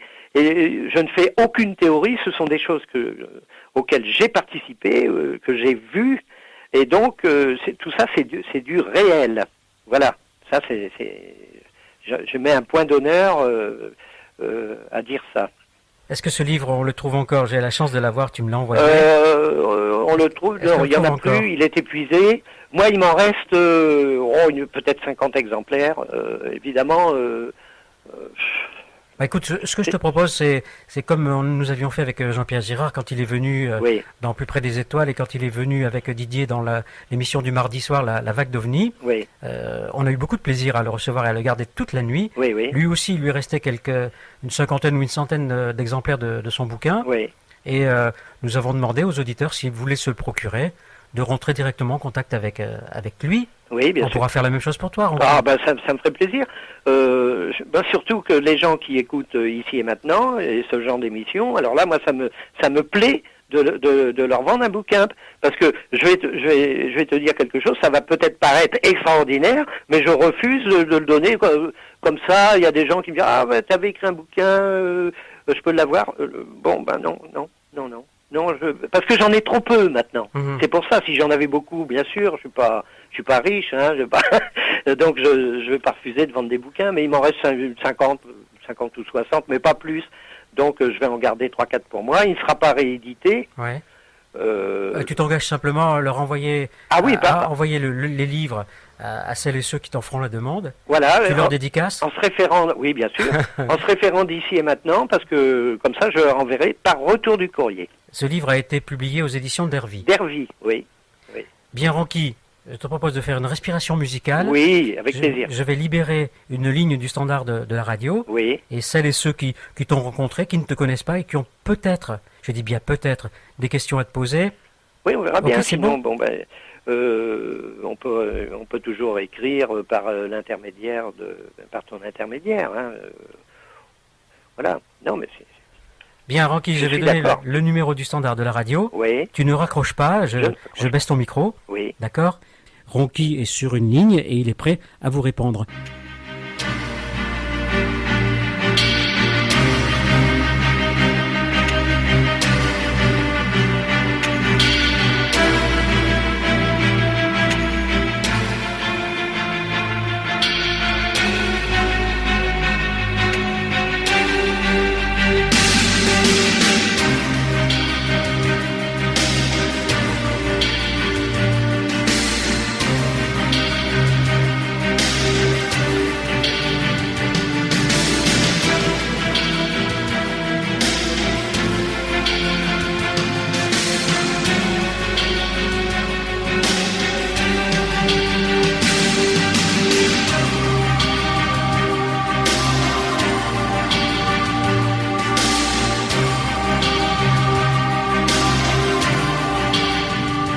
Ronky, nous accueillons Jimmy. Bonsoir Jimmy.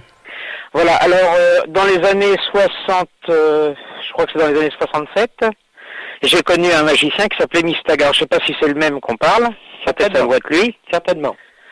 Et il se produisait dans un café dans le 12e. Exactement, c'est lui. Il s'appelait le Grand N. Je sais pas si vous avez connu. Non, mais enfin... pas loin de la place d'Auménil, dans le 12e arrondissement, il y a les Lions. Là. Oui, il faisait beaucoup de café, de séances de café. Voilà. Et il m'avait très impressionné parce que j'étais jeune à l'époque, j'avais 16-17 ans. Oui. Et il faisait des tours de couteau, de transpercement de bras et tout ça, ça m'avait... Voilà, c'est ça. Voilà. C'est le même Mystag. Mystag, voilà. Et quand je l'ai entendu ce nom-là, ça m'a rappelé, ça m'a monté en arrière, quoi, vous voyez. Voilà, c'est beau, hein, la magie. Et une réminiscence et la magie. Et à l'époque, je lisais les bouquins de Mandrake, j'avais 17 ans. Oui. Et tout ce qui était comme ça féerique, fantastique, comme je voulais savoir ce qu'il y avait derrière, quoi. Oui, bien sûr. Et là, j'ai un ami qui était un magicien. Son nom, c'était Renoir. Il était connu dans le milieu des magiciens. Oui. Récemment, il est parti. Il faisait du mentalisme, il faisait les tours de passe-passe, de cartes et tout ça. Oui. Et c'était génial, quoi. Oui. Et c'est dommage qu'on n'en voit pas beaucoup de tout ça, quoi. Oui, dans les cinémas, avant, même, il y avait aux entr'actes, on voyait tout ça, des spectacles comme ça. Exactement, oui. Et quelle a été votre question? Justement, par rapport à son côté psychologique, même Fernand, je me rappelle, Francis Blanche qui faisait un sketch là, et qui demande sortir la carte d'identité, il savait lire les noms et tout ça.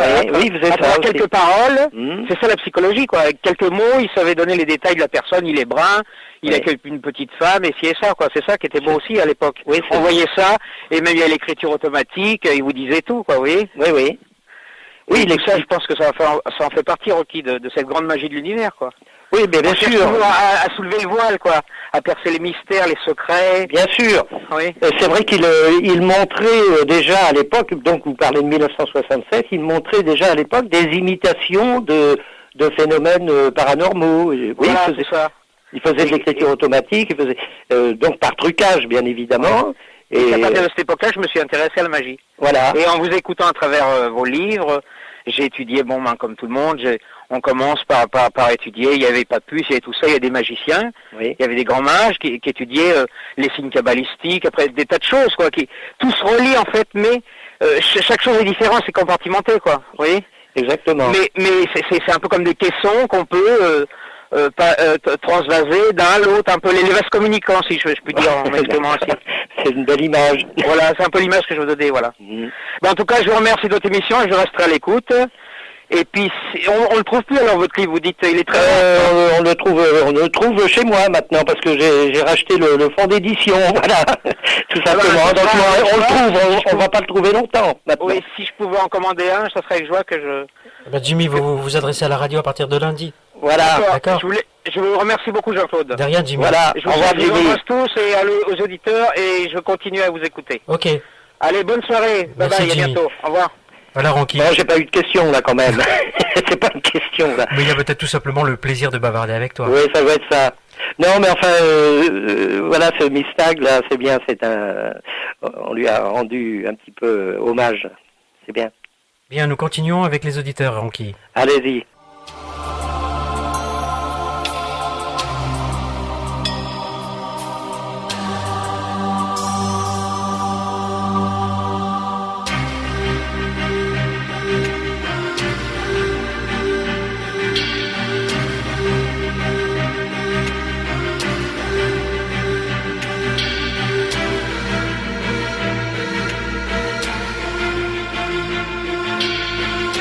Ronki, je te présente Victor. Ah, Victor. Bonsoir, Victor.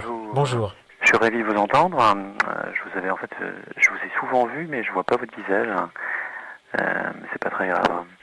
En fait, j'aimerais vous poser une question sur est-ce que vous pensez pas qu'il y a un tabou en fait sur la parapsychologie, sur la réalité du phénomène? Qu'il y a un tabou en fait. Ah, bah oui, surtout en France. Hein. Ouais, mais c'est dû véritablement à quoi? Je sais pas. On a l'esprit fermé. L'esprit est complètement fermé. C'est ce que vous voulez. Vous avez prôné même les miracles de Jésus-Christ. Ils sont toujours contestés au nom de la raison, au nom de la logique. Surtout en France, on regarde et on veut tout expliquer à travers ce que disent les sciences. Voilà. Mais justement, là on a, ce qui est extraordinaire, effectivement, par exemple, avec l'expérience en laboratoire, c'est que la science constate. Voilà. Je vais vous dire, dès que les scientifiques, ils ont une peur panique d'aborder le sujet. Mais dès que les scientifiques se mettent en tête de vouloir essayer quelque chose, eh bien, ils sont obligés de constater. D'ailleurs, la parapsychologie, elle existe partout. On ne peut pas trouver une seule famille dans le monde entier, on ne peut pas trouver une seule famille qui n'ait pas une histoire à vous raconter. La parapsychologie, c'est partout, il y en a partout.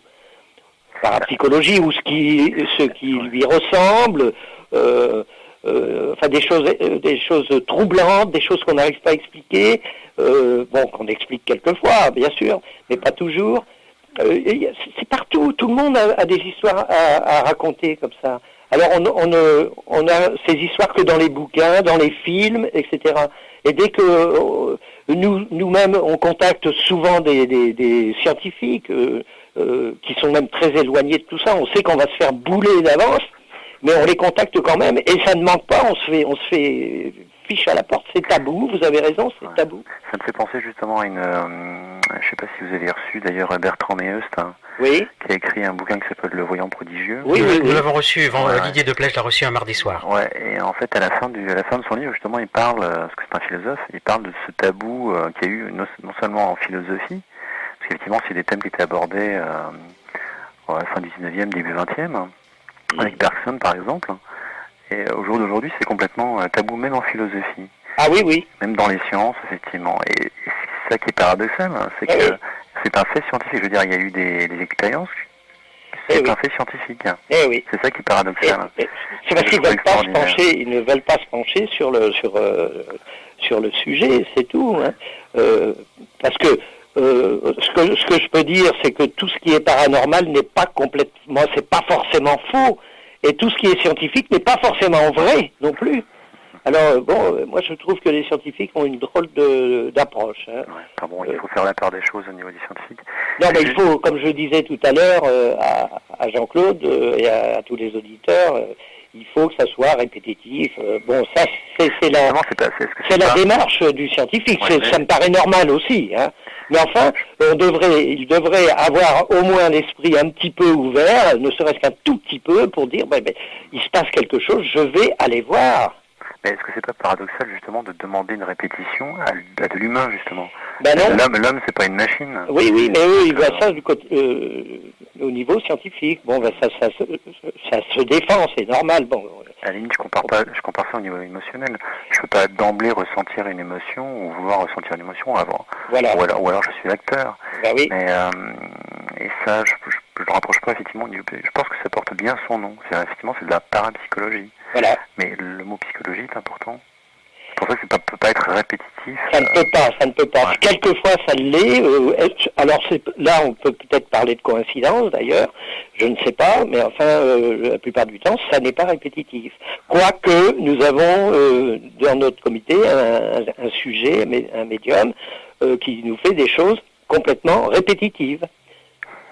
C'est-à-dire qu'on l'emmène sur un lieu où on lui demande on lui pose une question, il répond avec justesse, avec une justesse absolument prodigieuse, et c'est toujours juste, et il fait ça à longueur de journée. Comment il s'appelle? Je peux pas vous le dire, il n'exerce pas. D'accord. C'est un monsieur qui... je peux vous donner son prénom, il s'appelle Jean, hein, il existe, hein, je suis pas un homme à raconter des histoires, et donc il existe, il veut absolument pas se faire connaître. Hein. Se faire connaître, il ne veut aller dans aucune télévision. À ce sujet-là, je lui avais proposé d'ailleurs, j'avais dit, bon, on va monter une télévision qui s'appellera Les dernières nouvelles de demain. Et il aurait été censé venir donner un journal, pas le journal de 20 heures, mais un journal qui donnerait les nouvelles de demain. Pas mal, et il a refusé. Il a dit non. Mais par contre, 10 minutes après lui avoir proposé ça et avoir essuyé son refus, je lui ai posé des questions, d'autres questions. Il me répondait automatiquement, en plein dans le sujet. C'est un type extraordinaire. Et donc on peut parler un peu de répétitivité à son niveau. Ok, très bien. Bah, écoutez, je vous remercie. Mais vous êtes dans la bonne direction. Bon, je me dis que je lis les bons livres. C'est Victor? Oui. Je me dis que je lis les bons livres. Bon, c'est bien. Ok, bah, je vous souhaite bonne continuation. Merci. Merci Victor. Au revoir. Au revoir. 08 92 23 95 20, c'est le standard de Radio Ici et Maintenant. Profitez que Ronki est encore avec nous pendant quelques instants, Ronki, hein? Oui. D'accord? Tu vas voir, les questions vont devenir de plus en plus ciblées. Il n'y a pas besoin d'être voyant pour ça. Non.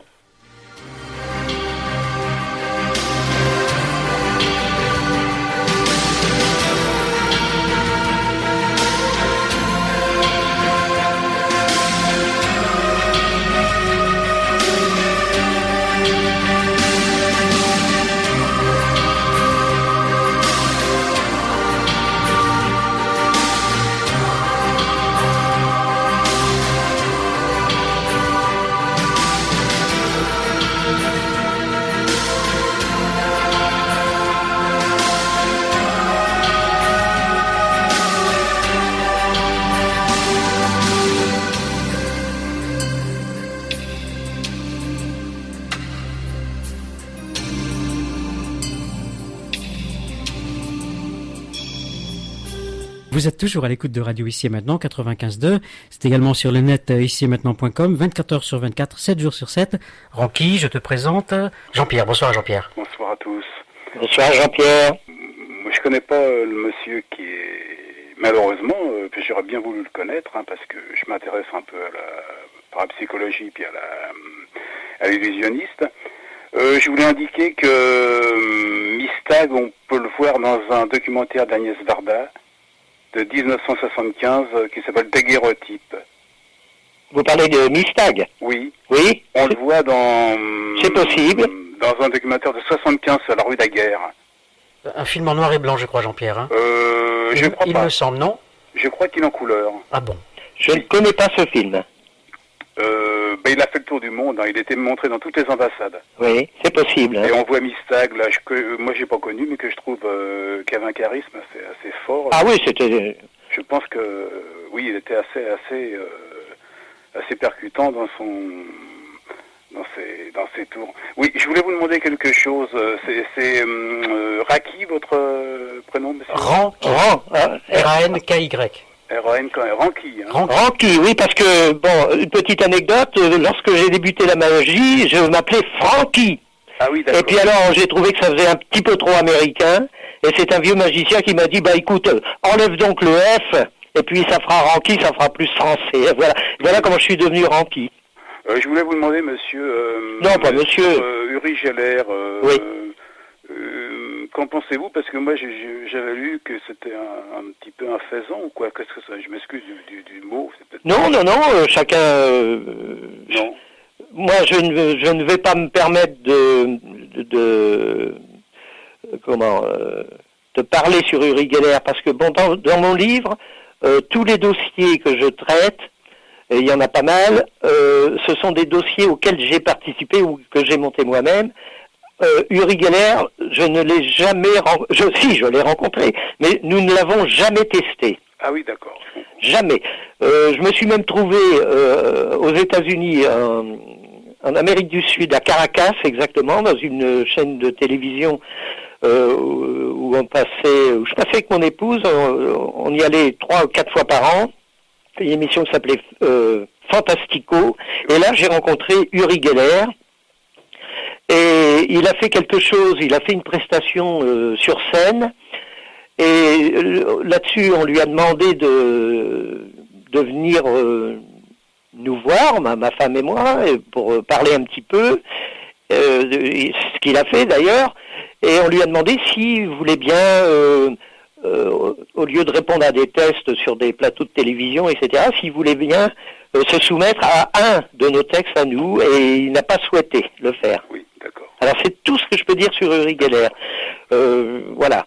Je voulais vous demander quelque chose qui me tient à cœur et que je pense que vous connaissez, c'est un très vieux tour qui est exécuté dans les années 1900, le dé qui rétrécit. Oui. Vous connaissez, oui, ce tour. Buatier de Colta. C'est l'inventeur de ce tour. C'est Bubka, un nom comme ça, hein. Buatier de Colta. Buatier de Colta. C'est ça. Voilà.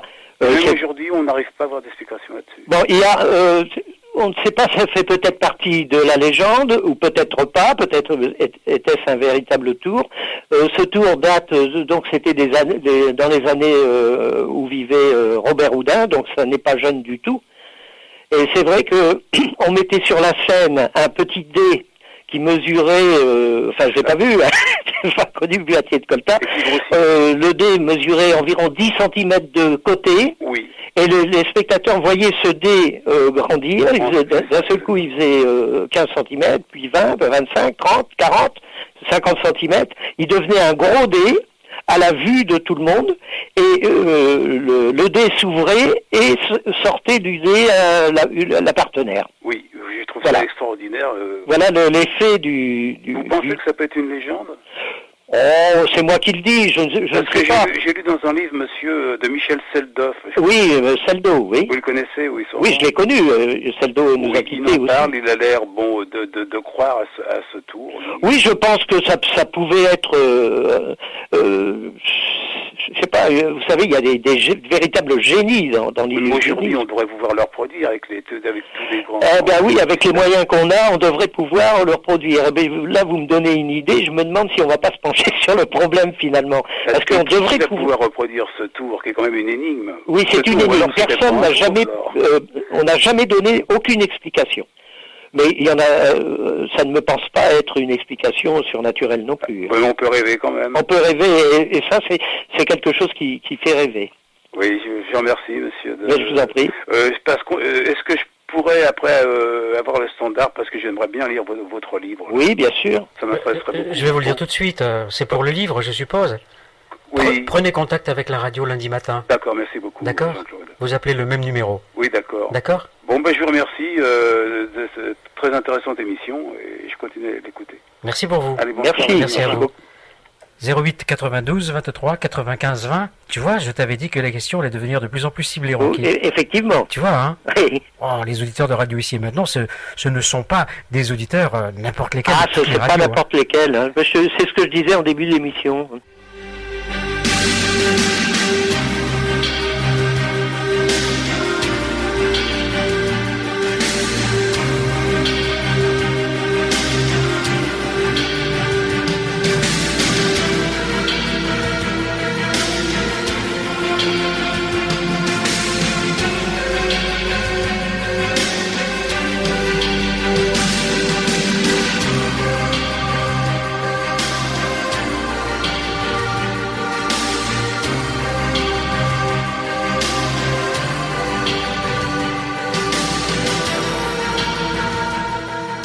Ranky, oui. Te souviens-tu, il y a quelques années, une dizaine d'années, nous avions parlé de poltergeist.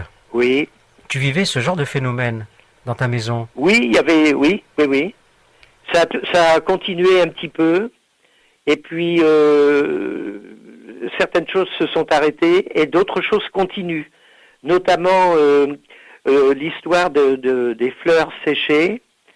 Ça va faire maintenant à peu près 20 ans que je fais sécher des fleurs, mais je ne suis pas un dingue pour autant. C'est à côté de la photo de cet homme là qu'on appelle Louis. Julien. Julien, oui. D'ailleurs, Jacques Mandorla en parle dans son bouquin. Ah, oui. Il en a fait un test. Il a repris ce test. Je vais te faire une confidence, pardonne-moi. Oui. J'ai tenté cette expérience. Oui. En prenant des fleurs fraîches. Oui. Et en positionnant une photocopie de la photo de cet homme qui s'appelle Julien. Oui. Avec un homme qui a un regard quand même très, très, très à part. Oui. Effectivement. Et au bout de 10 jours. Oui. Les fleurs qui se trouvaient à côté de la photocopie ont séché normalement. Oui. Et les autres sont restés très étranges. Et il n'y a pas de truc, je crois que tu as essayé de comprendre. On a essayé de comprendre. Je ne sais pas si les auditeurs comprennent bien le problème. Il s'agit donc de la photo d'un homme décédé. Et près de cette photo, on peut mettre des fleurs, des roses, enfin n'importe quelle fleur, des fleurs coupées. On peut les mettre dans l'eau, on peut les mettre hors de l'eau. On fait ce qu'on veut. On met les fleurs dans n'importe quel cas, les fleurs s'immortalisent. Elles sèchent, mais les pétales ne tombent pas. Les pétales ne tombent pas, elles s'immortalisent. Alors il y a des fleurs qui sont réputées pour s'immortaliser toutes seules, mais il y en a beaucoup comme les roses, etc. Il y a plein de fleurs qui ne s'immortalisent pas. Les pétales tombent, la fleur pourrit, surtout quand elles sont dans l'eau. L'eau, ça commence ça sent mauvais au bout de quelques jours, oui. De quelques jours. Or là, il n'y a pas de putréfaction. Non. Oui, mais ayant tenté l'expérience, je peux te dire que là non plus, je n'ai pas compris. Ouais, le résultat est là, point barre. Voilà, c'est tout. Et on ne comprend pas, quelque chose. Alors, on a essayé d'expliquer ça par le degré hygrométrique de l'air. On a essayé d'expliquer ça par différentes choses. C'est comment on est chauffé par une cheminée à bois, par des radiateurs électriques, par chauffage au fioul. Est-ce qu'il y a des courants d'air dans la maison? Enfin, on a tout fait, on a tout essayé et ça fait. J'en ai des cartons pleins. Alors je vais en rajouter un carton de plus. J'ai fait cette expérience dans le sous-sol. Oui. Au 4e sous-sol, environ à 25 mètres sous terre. Oui. Dans un garage. Oui. Dans le noir, dans l'obscurité la plus totale. J'ai mis la photo de Julien et des fleurs à côté. Oui. Et il s'est passé exactement le même phénomène. Oui. Il n'y a rien à comprendre. Il n'y a rien à comprendre. Actuellement, dans ma chambre à coucher, il y a la photo de Julien et il y a des fleurs devant. On le fleurit sans arrêt. D'ailleurs, sa femme l'a rejoint au ciel. Je pense qu'il est peut-être au ciel, s'il y a un ciel, je ne sais pas. Elle l'a rejoint et on fleurit ces deux personnes comme ça, sans arrêt, et ça fonctionne. Si bien que Jacques Mandorla l'a mis dans son bouquin de test. Oui, croyez aux dons qui sont en vous. Oui, voilà, c'est pour les gens qui veulent savoir s'ils possèdent un don. Donc avec ce bouquin-là, ils y arrivent. Tiens, profitons-en pour parler du livre de Jacques. Ah oui, parce que Jacques est un homme extrêmement droit, que j'aime beaucoup. J'espère qu'il n'écoute pas la radio. Il l'écoute. Je dis plus rien. Je sais simplement qu'il aurait bien voulu être là ce soir, mais il participait à une émission de FR3 à Amiens. Oui. Et puis de toute façon, Jacques sera avec toi dimanche, je le dirai tout à l'heure quand on va se quitter. D'accord. Donc cette photo de Julien reste une photo très énigmatique quant au résultat que l'on peut observer avec des fleurs. Oui. Mais pour en revenir au poltergeist, tout le monde ne sait pas forcément ce que veut dire poltergeist. Poltergeist, oui, ce sont des esprits frappeurs. Des esprits frappeurs, quelquefois farceurs parce que c'est pas des vrais poltergeists, mais ce sont des esprits qui, soi-disant, se manifestent. En tous les cas, que ce soit des esprits ou autre chose, on ne sait pas ce que c'est. Mais il y a des maisons comme ça qui sont, on va dire, hantées. Et là aussi, c'est indéniable. Il y a une maison dans l'Est, une petite dame qui s'est retrouvée toute seule suite à au décès de son mari. Et à partir de ce moment-là, les armoires craquent, les portes, ça fait des booms partout à droite. On entend des choses dans le grenier. Impossible de savoir. Je ne vais pas vous faire une théorie sur les poltergeists, mais enfin bon, je vous dis également qu'il existe. Bon, c'est vrai que quelquefois on recherche des rivières souterraines dans une maison où se passent ces manifestations, et c'est quelquefois ça vient de la rivière. Du sous-sol, par exemple, dans Paris, à plusieurs reprises, on a constaté que les métros, qui n'étaient pas très loin de certains appartements ou de certains immeubles, provoquaient ce qu'on appelle des phénomènes poltergeist. Mais il y a la petite et la grande hantise. Oui. Est-ce que tu peux développer en quelques mots? Développer la petite hantise, c'est quand les choses, les bruits se passent lorsque ça concerne directement une personne. Quand cette personne vient dans la maison, et c'est souvent des adolescentes, avant la puberté, ou ça peut être aussi d'autres personnes, la personne vient dans la maison et les bruits se manifestent. Lorsque la personne s'éloigne de la maison, les bruits s'arrêtent, ce qui ferait penser que ces bruits sont directement provoqués par cette personne-là. Voilà. Tu m'avais parlé, il y a une dizaine d'années, de phénomènes comme ça qui se passaient dans le 8e arrondissement de Paris. Oui. Après, on a perdu de vue ces gens-là. Et on n'a pas pu démonter soit la supercherie, soit la véracité du phénomène. Oui. Mais effectivement, dans un immeuble moderne, c'est ça le plus formidable, un immeuble de bureaux, en plus, c'est même pas un immeuble d'habitation. Et ces bruits avaient démarré en 1992 exactement. Peut-être, oui. Je me souviens plus bien, parce que je dois te dire que, je dois vous dire à tout le monde, que nous avons à peu près entre 130 et 140 dossiers qui portent un numéro, donc des dossiers, mais qu'en réalité, en 25 ans, on a vu, on pourrait avoir 1000 dossiers. Mais on n'a pas fabriqué des dossiers avec toutes les personnes, parce que, quelquefois, il y a des dossiers, ça tient pas du tout la route. Il y a des gens qui s'imaginent posséder un don, où il leur arrive des choses extraordinaires, ils nous appellent, et puis finalement, on arrive à décanter tout de suite l'affaire. Hein. Il y a des gens qui sont sous médicaments, oui. J'ai connu une petite dame qui me téléphonait tous les soirs, à un moment, il me disait, qu'est-ce qui se passe chez moi, je suis à ma table, et l'assiette, elle bouge, les fourchettes se déplacent toutes seules, ma salière, elle tombe, elle tombe sur le côté, elle roule et elle tombe par terre, etc. Alors tous les soirs, elle m'en racontait une comme ça, finalement, on a fini par y aller. Et puis malheureusement, je ne veux pas insister, mais enfin c'est une personne qui avait tout simplement des problèmes d'alcool très graves et qui s'imaginait être... Voilà, bon, je n'en dirai pas plus. Donc on ne monte pas un dossier, on ne numérote pas un dossier comme ça. Justement, tu m'amènes à te poser inévitablement la question qui suit. Qui peut avoir besoin du CIEEPP? CIEEPP, oui. Comité illusionniste d'expertise et d'expérimentation des phénomènes paranormaux. Eh bien, tout le monde. Parce qu'au début, on s'adressait uniquement... on proposait nos services plutôt aux scientifiques ou à des journalistes qui se rendaient dans des endroits pour observer certains phénomènes et ils n'y comprenaient strictement rien. Alors donc, on proposait nos services à ces gens-là. Et puis, on s'est pris nous-mêmes au jeu et beaucoup de gens nous ont téléphoné, donc des médiums, il y a des médiums, des voyants qui nous demandent... et ils ne nous demandent pas d'authentifier leur... Mais de tester, de comparer. Et puis il y en a beaucoup qui cherchent une explication. Il leur arrive des choses extraordinaires. En ce moment, nous avons quelqu'un qui pose un thermomètre médical sur la table et tenant sa main à environ 50 à 60 cm du thermomètre, fait monter le thermomètre.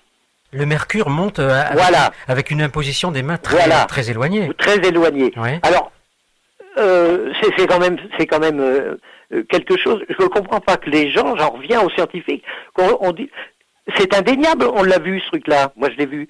Donc c'est indéniable. Le scientifique, même s'il croit pas, même s'il croit que c'est un truc bidon ou je ne sais pas trop quoi, mais là, je ne trouve pas d'explication. Il y a pas, je n'en ai pas. C'est quelque chose de fantastique.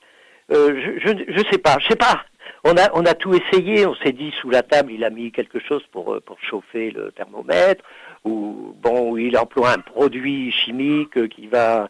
On peut faire chauffer en mélangeant de l'eau et un certain produit que je ne vous dirai pas parce que si les auditeurs le font, ils vont se brûler.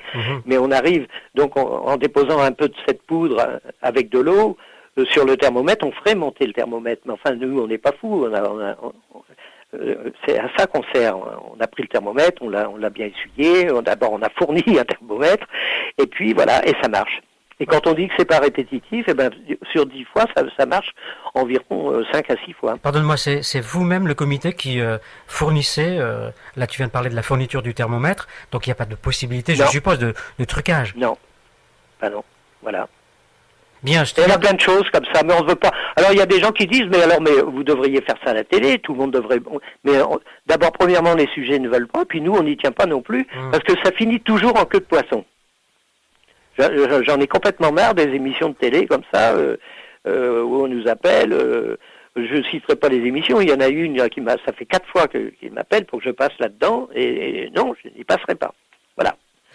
En définitive, tout ça veut dire que toi, tu essaies vraiment. Je te connais quand même depuis quelques années. Tu me diras, je suis pas une référence pour te connaître. Ah, mais quand même. Si, Jean-Claude. Si. Mais tu restes sérieux jusqu'au bout des ongles, intègre complètement. Complètement.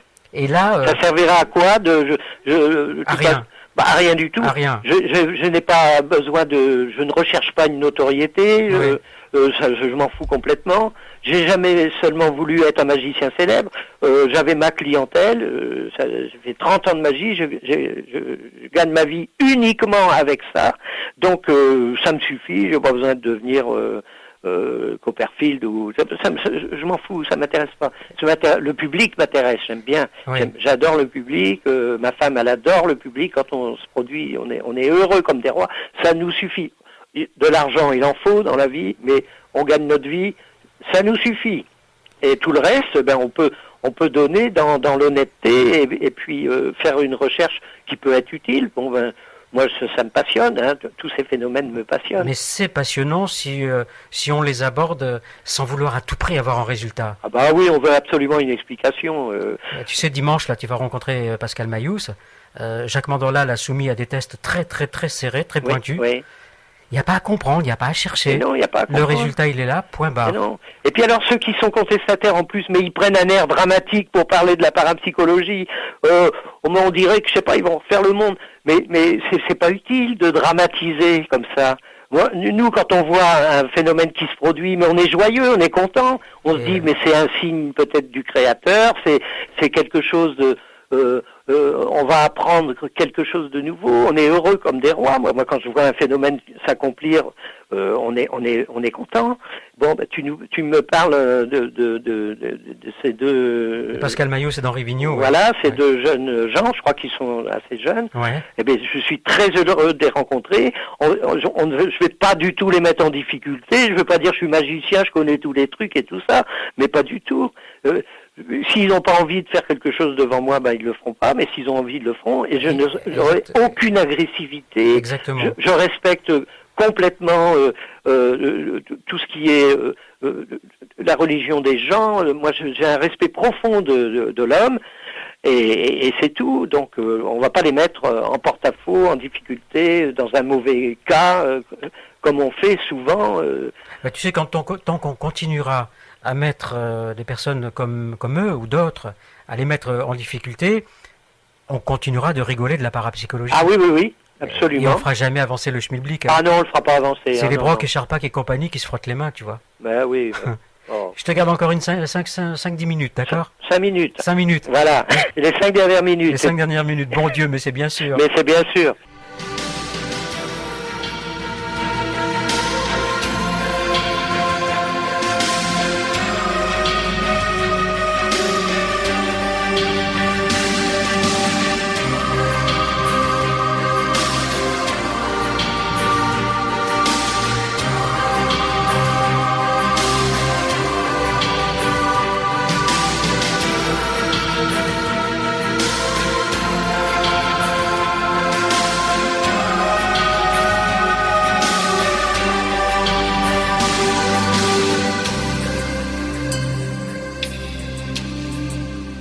Bien, mon cher Ronki. Oui. Est-ce que tu prépares un nouveau livre?